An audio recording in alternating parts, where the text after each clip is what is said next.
اور اس Greek civilisation میں خاتون کی عزت ہی نہیں تھی، ویشیا پنا کافی کامن تھا، عام تھا. اگر آپ رومن سیولائزیشن پڑھیں گے اس کے اندر بھی nudity and prostitution was very common. ننگا پن اور ویشیا پنا بہت عام تھا. خواتین لوگ صرف مزے کے لیے استعمال کیے جاتے تھے اور چھوڑ دیے جاتے تھے. اگر آپ ایجپشین سیولائزیشن پڑھیں گے اس میں خواتین کو یہ کہا جاتا تھا کہ وہ شیطان کی ایک نشانی ہے. اگر آپ عرب سیولائزیشن پڑھیں گے قرآن نازل ہونے کے پہلے عربستان میں یہ حال تھا کہ اکثر جب کوئی لڑکی پیدا ہوتی تھی اسے زندہ گاڑ دیا جاتا. الحمدللہ ثم الحمدللہ قرآن نازل ہونے کے بعد یہ جو غلط کام بند ہو گیا. افسوس کی بات ہے کہ اپنے ہندوستان میں اب تک ہے.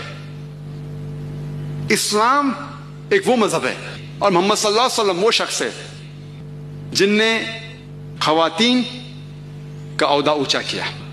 الحمدللہ انہیں حقوق دیے، انہیں رائٹس دیے، لیکن اس کے ساتھ یہ بھی دکھایا کس طریقے سے حقوق کو قائم رکھے، کس طریقے سے اس عہدے کو قائم رکھے.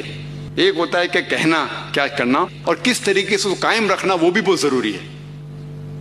تو اسلام نے یہ بتایا کہ جب الحمدللہ خواتین کو اٹھایا گیا ہے اور کلی طور پہ عام طور پہ مرد اور عورت اسلام میں برابر ہیں. کچھ چیز میں مرد کا درجہ اونچا ہے، کچھ چیز میں عورت کا درجہ اونچا ہے، لیکن کلی طور پہ دونوں برابر ہیں.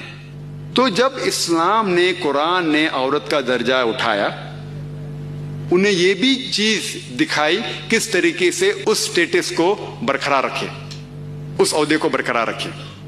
اور اکثر لوگ بات کرتے خواتین کے حجاب کے بارے میں. اللہ سبحانہ و تعالی قرآن مجید میں پہلے مرد کے حجاب کے بارے میں ذکر کرتے پھر عورت کے.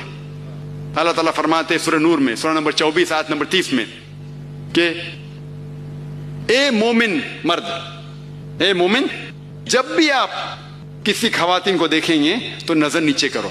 اس کا مطلب جب بھی کوئی مرد خاتون کو دیکھتا ہے اور کچھ بھی غلط خیالات اس کے دل میں آتے ہیں، امیڈیٹلی قرآن کا حکم ہے کہ نظر نیچے کرو. ایک وقت ایک مسلمان ایک لڑکی کو گھور کے دیکھ رہا تھا، تو میں نے اس سے کہا بھائی صاحب آپ کیا کہہ رہے ہیں، یہ حرام ہے. تو اس نے کہا کہ ہمارے محمد صلی اللہ علیہ وسلم نے کہا کہ پہلی نظر معاف ہے، دوسری حرام ہے. میں نے اب تک آدھی نظر بھی پوری نہیں کیا. تو محمد صلی اللہ علیہ وسلم حدیث میں فرماتے ہیں کہ پہلی نظر معاف ہے، دوسری حرام ہے. اس کے مطلب یہ نہیں کہ اب 10 منٹ تک کے لڑکی کو گھورتے رہو بنا پل کے جھپکائے اور کہیں گے کہ نظر پوری نہیں ہے. محمد صلی اللہ علیہ وسلم کہنا یہ تھا کہ اگر آپ انجانے میں کوئی خاتون کو